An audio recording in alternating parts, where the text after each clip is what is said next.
Hello, everybody, and welcome back to JACKOCAST episode 6. It's been nearly 18 months since the last edition where we featured the inflatable seagull man. It was Gareth Hall. I'll just run through the other ones we've done: Corey Dalton, Jess Ball, Ben Shaw, and Yori Hazelager, and of course Gareth. And then this very, very large gap. And then I suddenly thought, bollocks, I've not done one of these for a long time, and everyone keeps asking for it.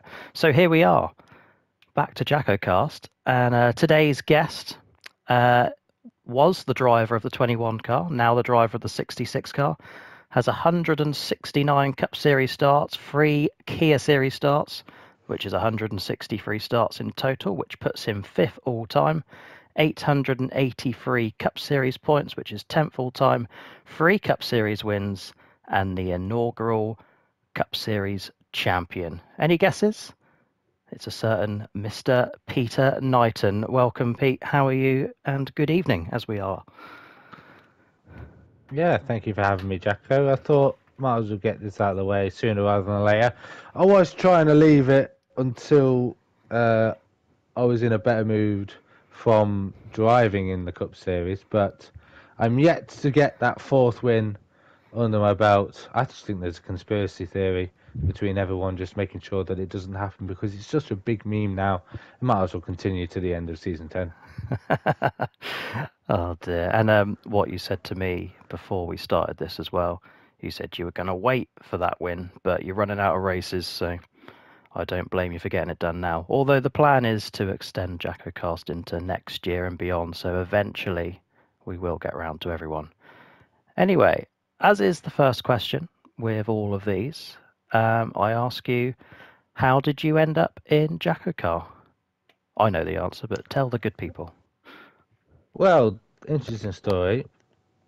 Obviously, probably the same with a lot of drivers. Racing back in the day in ILR, inside line racing. Obviously, I'd raced with Jacko in the lower tiers before I was bumped up uh, from ILR 7 to ILR 5 in their essentially final season before they essentially shut down themselves. And Jacko took over, creating the best esports league in the world currently and from past as well. All 10 seasons are better than any other season of league racing I've ever seen. So if you don't watch it live on Thursdays and Tuesdays, you're missing out, and you will have missed out for the last 4 or 5 years. But yeah, Jacko was creating this new hybrid league, and I just wanted to be a part of it. Obviously, I got an invite, having been a regular driver in ILR as well, and the rest is essentially history. You can see what happened in season 1. Everyone says it's a COVID title, but all I say is that was when everyone was the most sweatiest because no one else had anything better to do. So, if anything, it is the best title out of all of them. I respect that. Shout out JACKOCAR and Jacko for keeping things rolling after ILR.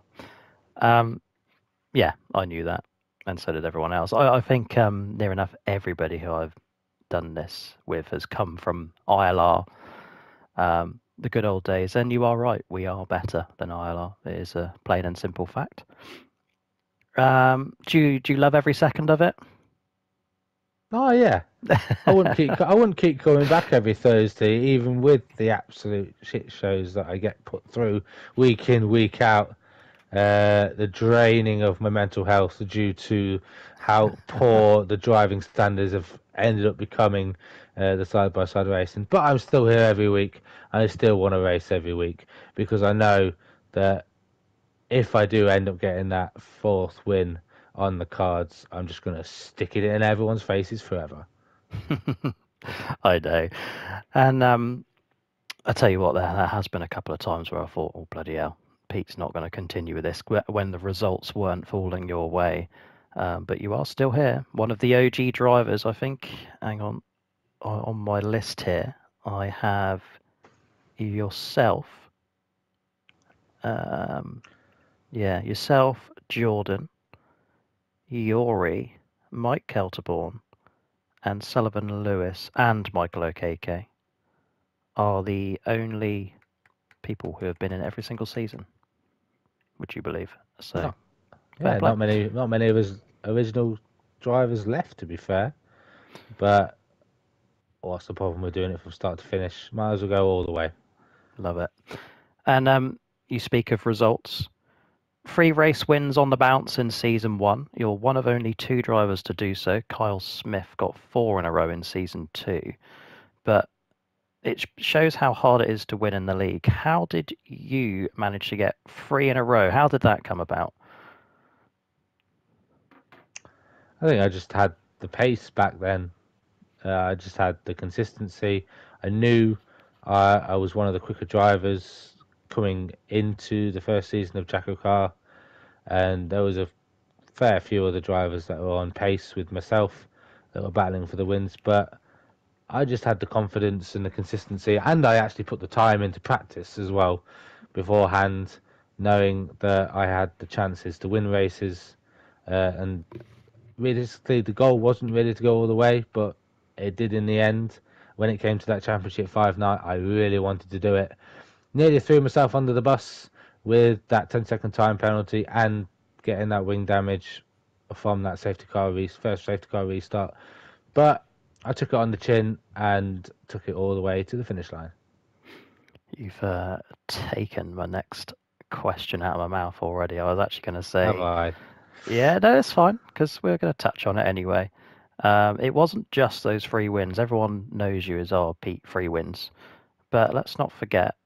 What was it? 1, 2, 3 races after that. The opening, our first ever playoff race, Azerbaijan. This is back in a time when we used to hand out penalties post-race, but the driver would carry them onto the next race that they attended. So you had a 5-second penalty before you even got to the green flag in Baku, and I think you only beat Mike Kelterborn by like 3 seconds or something like that. So you lost the win to him. You lost in Germany to Khalifa because of a time penalty. Mm-hmm. And I believe that was it. Obviously, China, you won the championship, but you weren't in contention for the win, certainly not in the second half of the race. Remind me, how was that on championship night for you? Well, the qualifying format was a little bit different, wasn't it, compared to what it Yeah, is it was now? I just actually like standard it a lot better F1. now. Yeah, standard qualifying. Everyone could go out and do whatever they want, lap time wise. But going into turn 1, you might think I was a little bit too aggressive on Khalifa, but it is what it is. Luckily, it didn't cause him to DNF, and we were able to have that battle at the very end. But knowing that I'd picked up that damage, I think I made a pit stop under that VSC at the start, getting my first mandatory out of the way, because you were allowed to pit under any safety car back then. I'm pretty sure was the ruling, or maybe you couldn't pit under any. I don't know. All I know is that I was in the box for a VSC, and I was net race leader. But picking up that wing damage, because back then when we had teams, and when there was a constructors on the line, my teammate was the guy in front, but I think the game slowed him down because of how the safety car and the pit lane works at China. Slowed him down. I wasn't anticipating it. I tried to avoid him, cut the corner, broke my win. But what I did from there was I knew who I was fighting. I think I let Arnaud go through. I let another driver who was behind go through, knowing that they were not in the championship fight, and I didn't have to win the race to win the title. But finding out at the end that Khalifa and Thomas and Mike had all had issues behind, and Jordan leaving it late as well with his pit stops, had all had issues further behind, me realising that I'm still not out of this, but I just had a lot of work to do after I made my second stop, and I hunted them down and overtook them and won it on track. Yeah. Well done. Congratulations. 5 years too late.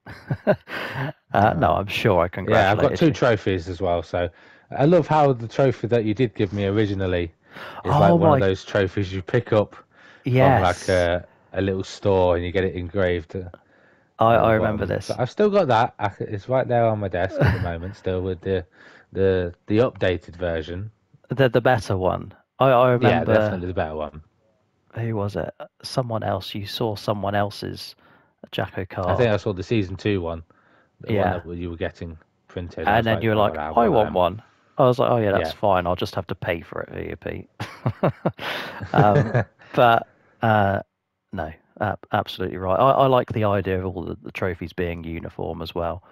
Um, you, by the way, are quite unique. Along with Jamie Wright's first title, you're the only two. This is across Cup and Kia who were champions of your respective seasons but didn't win the race on track. Every other championship from Cup Series Season 3 to Season 9 and every single season of Kia Series, that's all 7 of them, have required the champion to win the race. If you were to put yourself back into that Season 1 race, could you have won it?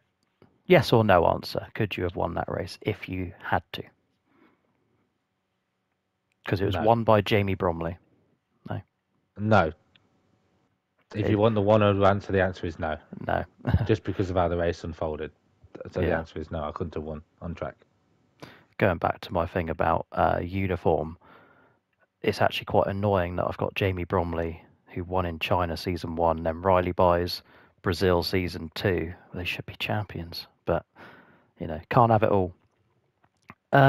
Moving on from Season 1, we go to Season 2. Let's, in fact, scroll. You know what's coming. We're going to go all the way to Canada. Round 16. What happened? Oh, Season 2. Yes. Oh, the pain. The Vietnam flashbacks of that Grand Prix. So, it was the final lap. We were heading into the final sector. Back then, you also got time penalties removed that you had served if you were Yes, given a that's time true. penalty unfairly. So I can't remember who it was up ahead in P1 and P2, but they both had 3 seconds worth of time penalties, and I didn't have any. I also had a 5 second time penalty to be removed post race as well, from having it previously served. I had Sully behind me, who had a 3 second time penalty, so I didn't expect him to be going for an overtake because I was in the playoffs, and if I'd have won the race, I'd have made it through to the Championship 5. I realise now, watching the footage back, that I made a huge mistake going through that chicane. That I thought it'd be a good idea to leave overtake on, or maybe Oh, put overtake on too early on the exit of that corner, and that is why I lost the back end. okay. I actually didn't know that up until now. Yeah, I've reviewed the footage and realised how stupid I was back then. And actually, I've learned a lot from watching some old footage of my driving as well. That I was very poor on battery management. Maybe I am still a little bit now, but back then when you had the option to have it in different modes from like 1 to 5 and things like that, I just rarely used other moves. I left it in hot lap quite a lot and didn't optimize the use of my battery. You're just like me. I'm exactly the same. I can't be bothered. It'll just do it automatically, right? Yeah. Okay. So the Canada answer, that was a lot more simple than what I was thinking. The Owen Wyatt commentary still Rings through my head rings through. every time. And Pete's gone and he's out the championship. I can hear it now. And then, of course, we went on to the week after. Jamie Wright takes your championship off of you. And then not a lot really happens, basically, between Season 3 and, well, up to now. So I've got written down here just some notes, basically. You can highlight any others to me. Khalifa versus you in Qatar, so last season. Oh, we don't Or talk the about that. season before.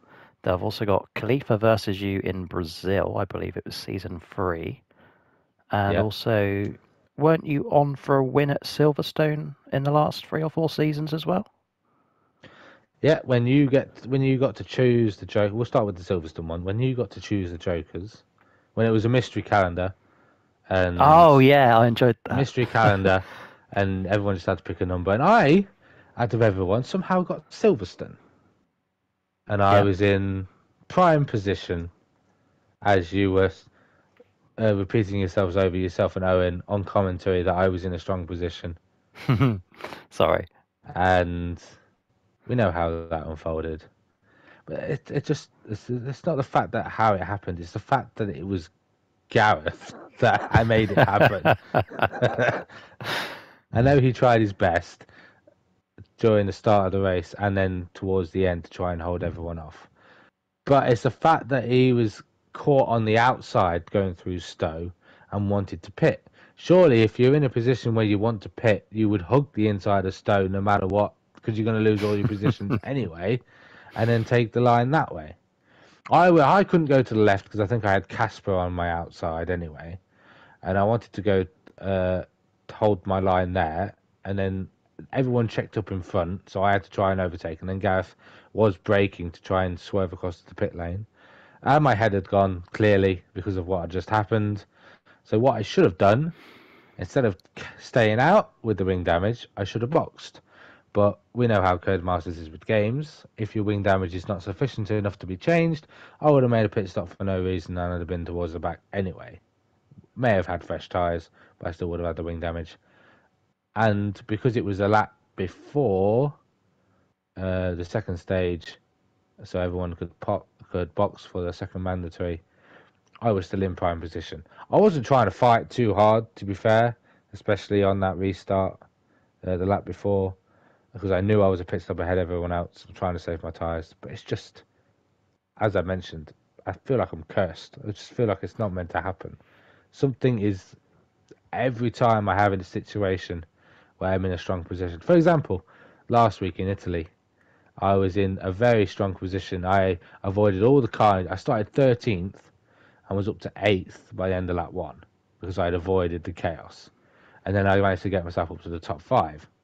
Then I had a little mistake. Funny enough, there was a Gareth Hall in front of me. So I feel like it's all his fault. I feel like him just being present racing is what's killing me inside. No offense, Gareth. He's a lovely guy normally. But yeah, because I tried to go for a move on him on the exit of turn 2. I got caught on the grass, lost the back end, lost a few positions, had Kieran overtake me, and then Kieran decided, you know what, I'm going to move back onto the racing line. There's no one ahead of me, but I'm also going to brake incredibly early before the second chicane, so give me wing damage. So I had to nurse the car home for the second stint, change that over, and that's put me towards the back, where I ended up. Funny enough, where I ended up getting caught in the chaos between Ben Harrett and, you named it again, Gareth Hall, where they were shoving and barging each other off the track on the exit of turn 2, and I was the one that got collected in all of that as well. So I just don't think it's meant to be. We'll see what happens on for Canada, depending on when this comes out. It might be after, might be before. Who knows? It's up to yourself when you bring it out. But we'll see what happens in Canada. I do like racing around Canada, but it just depends on what happens. I just need to avoid carnage, which I try and do every week. It just seems to magnetize towards me. That's funny. Any other notes on the others, Khalifa, Qatar, or any other races you can think of? So it's hilarious how when I posted that original clip, I obviously did squeeze him to the outside. It was for the race win, for crying out loud. And funnily enough, I was on my Joker again. This is Brazil, right? Or Qatar? No, we'll go with Qatar first. Okay. Tried to squeeze him to the outside. I thought, that's fair is fair. But then continuing to ram me sideways into the wall to DNF me. And the fact that the people in ERT defended Khalifa, they didn't say, oh, Khalifa did something wrong, he shouldn't have done that, blah, blah, blah. It's the fact that I DNF'd. I thought, oh, you shouldn't have shoved him on the outside. I mean, I didn't realise that was an excuse to get murdered. I know there can be a little bit of argy-bargy between me and Khalifa over the years. But being forcefully sent into a wall and DNFing from a race, last time I heard, was punishable by severeness. But because it was the race before the Championship 5 and Khalifa was going to the Championship 5, you had to just give him a qualifying ban.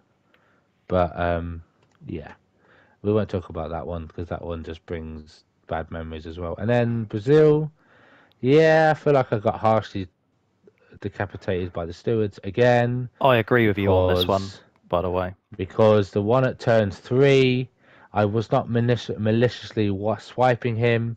There might have been a little bit of contact. That was given a 5 second somehow. And then when I forced them off track at turn 4, that was legal back then. I know what I did to Jamie was 5-second worthy because I did run him a little bit wide at turn 1, maybe a little bit too much. But the win was on the cards. You have to understand. When there's a win on the cards, there's 5 or 6, 3 or 4 of you surrounded each other. And then Corey picked up a penalty. I was like, oh, I'm in with a shot here. And then Jamie, right out of nowhere, somehow gets it as well because he had no penalties. I got clear for a 3-second, and we didn't remove him back then, as we still don't now. But yeah, it's all just come tumbling down on the season 1 champion. That was season 3, wasn't it? Yeah, I think it was season 3. Yeah. Yeah, 3 or 4. Jamie Wright won both of those Brazil races, by the way, season 3 and 4. And 5, actually, as I look at it. Well done, Jamie Wright, 3 in a row. I remember post-race from that. I can't remember the steward team at the time, but I remember it was me and either 2 or 3 others, and I was trying so hard to not give a penalty to you. Unfortunately, I was not overruled, but outnumbered, and thus the penalty was issued. Had that happened nowadays, maybe the one on Jamie is questionable, but the one with Khalifa, everything's would never NFA have been now, punished. Jacko. You I should know this by now. And everything's I love NFA. it. The thing is, I like the drivers to sort it out on track so that I don't have to deal with it. That's the logic behind it. It just shows how long you've been doing it. It's realised it's just gotten more and more lenient over the years. We tried to enforce some rules. They have been a little bit more lenient, and then you've had to be a bit more serious because people have taken it out of hand, which I can understand. But I won't mention any names, but some people's driving standards have be honest. Seriously deteriorated. Mention names, because that's what this is all about. You want me to mention some names, do you? Yeah. Oh, here we go. Go on, give us the list, Pete. Sprinkling and spice. Give you a list of driving standards. I Sullivan's driving standards has gotten a little bit questionable, although this guy drives in real life. I know he does karting as well, but his driving standards have dropped drastically. There has been a little bit of downfall from Arnaud a little bit. Ben Harriet, the biggest cause of chaos of them all. Yep. And I know he's protected in the stewards every week. I can just tell every time he's causes chaos or has a little incident, everyone turns a blind eye. Was that him? Oh no, it wasn't. It wasn't him. He wasn't. But yeah, he is protected as well. Or isn't, I should say. So yeah, he did it today with Quinn. Every time when the driver goes side by side with him, he just doesn't want to get overtaken. He'd rather crash out, which I think is kind of disgusting. That isn't racing. That's just pure stupidity in my eyes. Yeah. Funny you mentioned Quinn, actually. Go on. You carry on, then I'll come back to Quinn. Jamie Griffiths has had a little bit of... Oh, Bazza. Sorry, Barry. But your driving as well has become a little bit outrageous. I know you're not as fast as they used to be, and a lot of drivers around you are a lot faster, but come on now. You defend every position for your life. I know he does, but come on. I know he's on the hit list of Gareth as well. There's Mr. Baldwin, but yeah, some people's just driving standards have just gotten worse. A little bit of contact between a couple of drivers is actually nice to see, especially on stream, because if it's a minute, then it just looks good for the audience. But if you're just relentlessly whacking each other out the way, then it doesn't look good on yourselves or the league in general. But obviously, you're caring less and less as you get closer. Oh, you can't say that. Now, is there anybody you do like in the league? You? Oh, okay. That'll do. That'll do, maybe. But no. Everyone's all right. Everyone has their moments. Like, as I said, when it comes to race day, everyone has their hot head moments and whatnot. But I just wake up the next day and just get on with it. It is what it is at the end of the day. It is just a race online with a bunch of friends at the end of the day.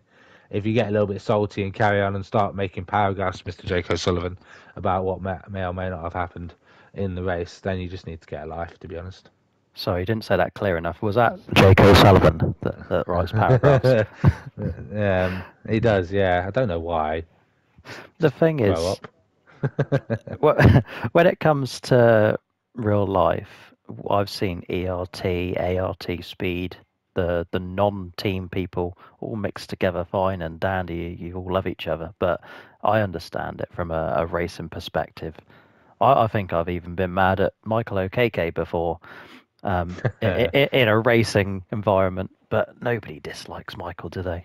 No, I was going to mention his name. He has gotten a little bit more aggressive on his driving, which can be a little bit more frustrating. But as you said, you can't hate the man.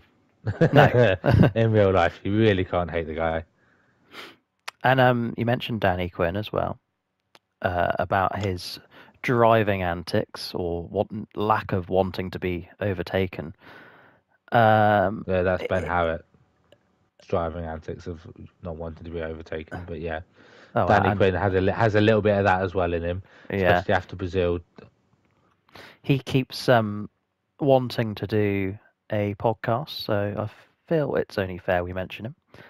Oh yeah. Do you have a message? Get something done in JACKOCAR, Danny, and then you might be able to get a podcast. There you go. I was going to ask, do you have a message for Quinn or any of the other people that you mentioned? Or are you just happy to leave it there, let them hear this, and then punt you off track next week? Or this week, actually. Oh, they probably will punt me off track after they hear, but I really couldn't give a damn because you'd probably do it anyway. I mean, all your heads. I'm obviously a threat, even though I'm clearly not, because I haven't done anything in 5 years or 4 years or however long it is, 155 races. But clearly, I am a threat if you want to push me off track every time I try and overtake you. I love it. And the last racing question for you. In your time in JACKOCAR, maybe other leagues as well, but mainly JACKOCAR, any favourite rivalries or favourite rivalries and favourite people to race against? On personal rivalries, myself and other drivers. As I said, me and Khalifa have been battling out since the ILR days. Obviously, we've always ended up coming together, but in a few occasions. But we've always been there racing each other. Corey's a little bit of a hot header whenever you get side by side with him on track, but I feel like if you can show him a little bit of respect, he'll give it back. Yep. Like last week in Monza, we had a little bit of a side by side action. Yes, in China when we raced, because I think did we do China this season? Me and him had a little bit of controversy into turn 3, where I had overtaken him and he decided to lunge it back up the inside, subsequently giving me floor damage, which I think I've had every race since. So, yeah, I think I might have survived last week with that. Oh, no, I didn't, because when Gareth and Ben Howard came back on track, I ended up picking up side pod damage. So, yeah, I think every track I've managed to pick up some form of side pod damage from someone else's incident or clumsiness. And then me and Corey decided to play a lovely game of DRS chicken as well around China. And Sullivan got a little bit annoyed at that because he was the car behind, because he tried to brake going into just before the snail chase. And I decided to brake because I wanted DRS. And Sullivan got really annoyed, nearly outbraked himself running into the back of us. And yeah, we have a little bit of antics on track. But all I remember from Corey is him hiding behind his dad when I first met him at the Autosport show in 2019. So he's all mouth behind the computer, but when he's out in person, he's a little bit of a softie. That's for sure. I've got here written down, you are part of the JACKOCAR furniture. We've already sort of touched on that. But you've been an asset to, you could say me in a way. I guess me. It's my name above the door, isn't it? Helping with comms in the Kia series. Basically just an iconic member of the league. Would you agree with that? Oh, without a doubt. I think What was I? Season 1 Kia Series commentary. Was it 1 or 2, and now you're back doing it again? Something like that, I wasn't think it? it was 1 and 2. No, it might not have been 1. I can't remember. Definitely season 2. I definitely commentated Niels' championship. Oh, yes, It because might I have was been with you on season 1 Championship night. and 2. You were indeed. Oh When we yeah, and only I had... did that. I did that wonderful intro where you couldn't hear Yeah, the music that I was playing out of my phone, and I was really annoyed that that music didn't come through clear enough because I didn't adjust the audio settings from the PlayStation to the stream, and that annoyed me the most because I even wrote all of that out and practiced it and made sure it was in time with the music as well. So yeah, that was good. But yeah, and then I think I handed the reins over to Gareth. Probably was it season 3? I think I or just was it not Badgerman season 3? I might have been Badgerman season 3, but the reins were definitely held over. I didn't return, and then this season I finally had my first commentary with Owen, which was a shock. I Really? feel Wow. like yeah, that was my first time sharing a booth with Owen, which was all fun and games as well. That was good. Yeah. That was good to do. So yeah, because I think a few times I might have been invited to maybe a Kia C5 or something else in the box. I know I've done a few driver comms as well, here or there. But I just, when I started commentary back in the early days of ILR, I think I was co-commentating with Jess one time. I was so bad at commentary. I really didn't know how to speak properly. I used to have a lot of ers and ahs and didn't know how to formulate sentences properly on the Yeah. spot.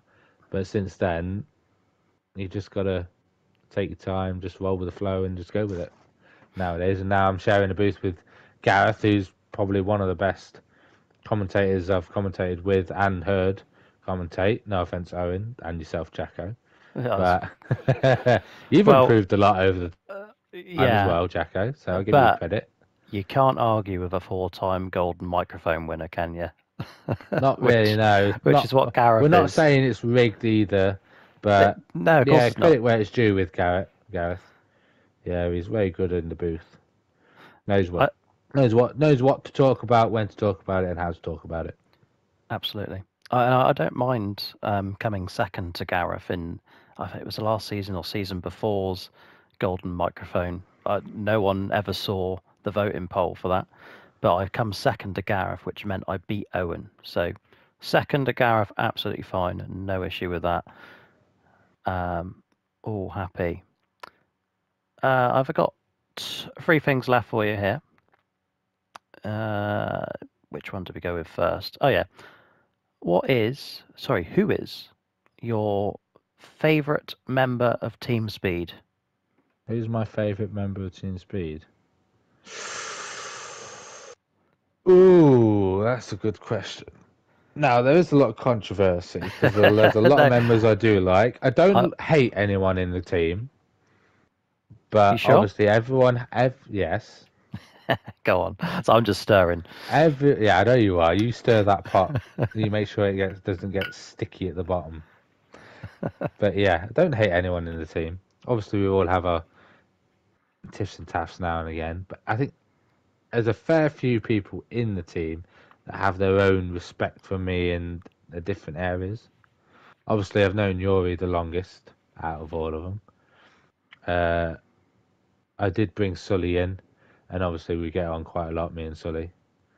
Mr. Rosamond as well, he's a good friend now, even though he's not about a lot, obviously, with his Aston Martin duties. Hmm. Although he's continuously sharing every single Aston Martin tweet that exists on the timeline whenever it happens into the group chat. So, but yeah, fair few. Gareth obviously etched his way in there, although he proliferantly says that he's the fastest man in Team Speed. Ben Shaw, I get on with a lot as well. Obviously, we've had a few new members come and go. People come and go now and again, but the ones that stay the longest are the ones that will be there forever. So Absolutely. That's I right. can't say I hate anyone, but if I had to pick, if I had to pick one, I mean, I wasn't going to as make much you, as it, but we've as come this much as far. he gives me stick, or, it has to be Yuri. He's a good lad, he is. That's So the safe answer, isn't it? Because he's the it's owner of Team Speed. no, no, it's not really that safe. If I had to pick one, it would be him. Everyone No, else can that's lynch me, but I really couldn't give a fuck. yeah. No, you do you. Yeah, Two more things. Future goals outside of the league can be real life. can be What are you real looking to life. achieve in your youth and beyond? Ooh, Because you're only a year younger than me, aren't you? You're 27. No, you're 28. You're same age I'm as me. 28, Jacko. Come on Yeah. now. I'm only 28 for another 2 weeks. It's slowly starting to go downhill now. So my missus is older than you as well now, is she? Yeah, Because yeah. she turns 29 on Sunday. Oh, there's a week in So it. yeah, A week or so. a week, a week in it. Yeah. So, what are my goals in life? It's good to be asking it now, because if you'd asked this about, I don't know, back when this podcast started, I'd said there weren't really many goals, really. Maybe holidays, adventures, I don't know, visiting so many different countries. I don't know. You do a lot of traveling as well, Jacko, so I probably would have done an America trip myself. Whether that's on the cards now, I'm not too sure. Now that I have A someone spending all my woman's. money. Yeah. I hope she Oh, doesn't hear this, but she knows that oh, the money she'll that I know. spend on I do the money that I do spend on her, she knows that I don't mind doing it. Although uh, after crashing my car, I don't think I I should have had a lot more money than I do at the moment. But yeah, but it's fine, all and dandy. Yeah, future goals. Obviously, if you want to go into that scenario, uh, children, marriage, blah blah blah, owning property, traveling, all the standard stuff. Realistically, Jacko, as should be a normal lifestyle. I was planning on becoming a professional darts player as well, but that seems to be sliding away, seeing as I'm losing more and more of my free time. Uh, Not only from that, but work takes over a lot of time, and obviously now Yeah. she does. So I don't mind it at all. We'll see what happens. I'm not even 30 yet, so we'll see what happens in the next couple of years. The world might have burned by then, considering how how hectic it's becoming in the world. We'll see what Donald Trump can do if he does manage to reclaim the throne of America. We'll see what happens if that's rigged or not. But yeah, that's my answer for my future endeavours, Jacko. Oh, that's fair. Oh, for 30, which is next year's birthday, I've planned a very large, extravagant, exotic holiday just to ease my way into being 30. Yeah, So I to think being it's the only 30. way to do it. I Um, haven't got that far yet. I've still got a year and it's, a half to don't- wait. you So start panicking sort of halfway through being 28, so you're not far away. yeah, we'll I see what happens in the I had next the year or two. I had the realization. I was like, shit. After next birthday, there's no more. There's no more 20 odd birthdays. It's straight to 30. Yeah, So, it's the fact that when I turned 25, I was like, oh shit, I'm halfway to 30 now. I remember being at uni and I was in my early 20s, and now look at me, I'm mid 20s, now I'm late 20s, soon I'll be 30s, and I'm like, oh, oh don't, no. don't.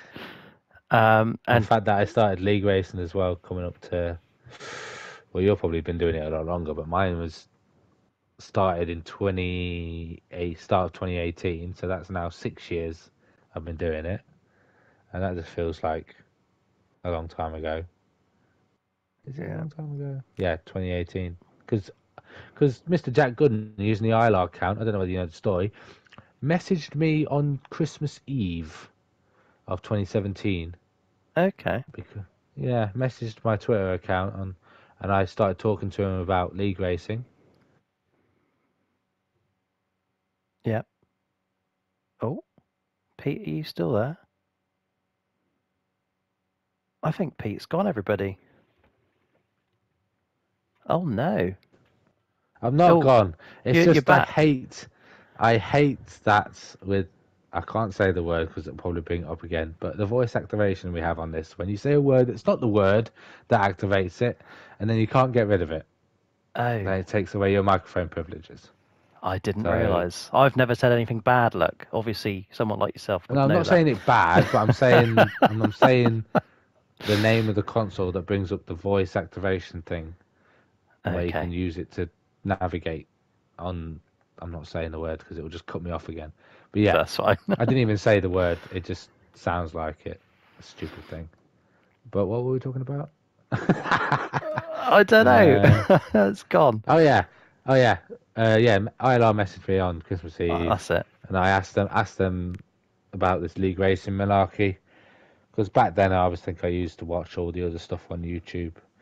Or you like your TM at Mardukes, your back in the day, Nancy Boy Limitless and all that, ex Matty G Yeah, and those people, and saw it and wanted to get involved. And I've been here ever since. fair play. Um, Going back to your car, your real life car, because I'm yet to ask you yet. So, what is the plan for that? Obviously, you wrote your little Peugeot off for those that don't know, but Yes, I have got a new car. okay. I did spend a bit of money on it. It is the same car, but it is more of an upgrade because I was looking at something else. But when you're looking at second-hand cars, you have to go through all these little measures to make sure everything's fine on the MOTs. All the past MOTs have been fine. Nothing really needs to be done to it. I was looking at a Hyundai or a Hyundai, as it's supposed to be pronounced, Yeah, i30, and it was going quite cheap for a 2016 plate. It was going quite cheap. Looked on the MOT, it said there was an oil leak. It said it was a slight oil leak. The problem is, it depends on where this oil leak is coming from and how expensive yeah, that repair will be. So I didn't see it as worth the risk. So I went for a 62 plate, a 308, which has all the fancier little gadgets and whatnot that my 2008 Peugeot didn't have. So now I drive that around. It does the job. In the coming years, I'll probably upgrade to something more fancy. I won't be going for a Jeep, Jacko, so don't you worry about that. don't. Well, do Don't. I quite enjoy the Jeep, but when something does go wrong, it's very, very painful. I had a starter motor go Yeah. last month, which for a Jeep was quite a cheap repair. It was £320, but it was £320 I could have done with going elsewhere. Yeah. Yeah. So Exactly. yeah. But the best bit about my Jeep actually is the before I bought it off of the seller, they because it was still their car, quotation marks, they had to make the repairs on it before they could sell it to me, and they had to fit a new rear diff, and because it runs on air suspension, a left rear pump for the suspension bag. And when I went to buy it, the guy said, "Oh, you might want to sit down." I was like, "Okay, go on." And I go, "Why is that?" And he hands me a piece of paper, and he goes, "That's what it's cost us to get it back on the road, £4,500." He says, "We advise you to take a warranty out for it." So I took a warranty out for it for £400, and then it was only for the year. The year passes, and then my starter motor goes the month after it runs out. So don't get a Jeep, is what I'll say to you. Yeah. We'll see. Looking at German. Ah, yes, I can recommend German, but it's also Yeah. expensive. Yes. Mr. Knighton, my final little note for you is not actually really anything. It's just, it says anything I've missed. So anything you'd want to talk about before we end this little No, not really. I podcast? think we've covered a lot of the main topics. But we'll finish off with, when I first started league racing, I used to put a lot of time and effort into practicing, learning the tracks. That's probably why I had so much pace, and why I don't have it now. Is it's not the fact that I don't have time; it's the fact that I can't be bothered to invest the time. Because when I did invest the time, and shit would hit the fan, as it has done or did do, in JACKOCAR mainly, I just don't see the point in wasting the time, because you would invest an hour or so into doing, whether it was a practice race, learning about the tyre compounds, how long they'd last, fuel burning, and things like that, getting all that information. And then for you to crash out on the first 10 or 5 to 10 laps, whether it be your own spin or from someone else's mistake. That's why I don't put any practice anymore into league racing. I just decide to just hop on and just see what happens and use the race itself as a learning curve. And if a result comes out of it, a result comes out of it. It just means I'm not as sweaty as the rest of these drivers that put in a million hours and need to go out and touch some grass. Cheers to that. I'm much the same. Free time trial laps to nick a setup, and that does me. Usually about 10 minutes before the lobby opens. It's the way to go. Wonderful. Thank you very much, Mr. Knighton. Thank you for having me. That's all right. Hopefully, guys, the next one won't take 18 months to come out. I will try and... although it will take 18 months to get Danny Quint out. So, well, he's got to achieve something first, hasn't he? He's running out of time, so it might never come out. Yeah.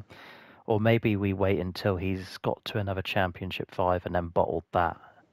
Yeah, make it 0 out of 5. That might be a good idea. That'd be something to talk about. Nice roundish number, 0 out of 5. I'll play to 10, but yeah. Very well. Well, thank you everybody for tuning in. That was Season 1 champion Peter Knighton. I promise we'll be back sooner with another one, he says. But have a good evening. Goodbye.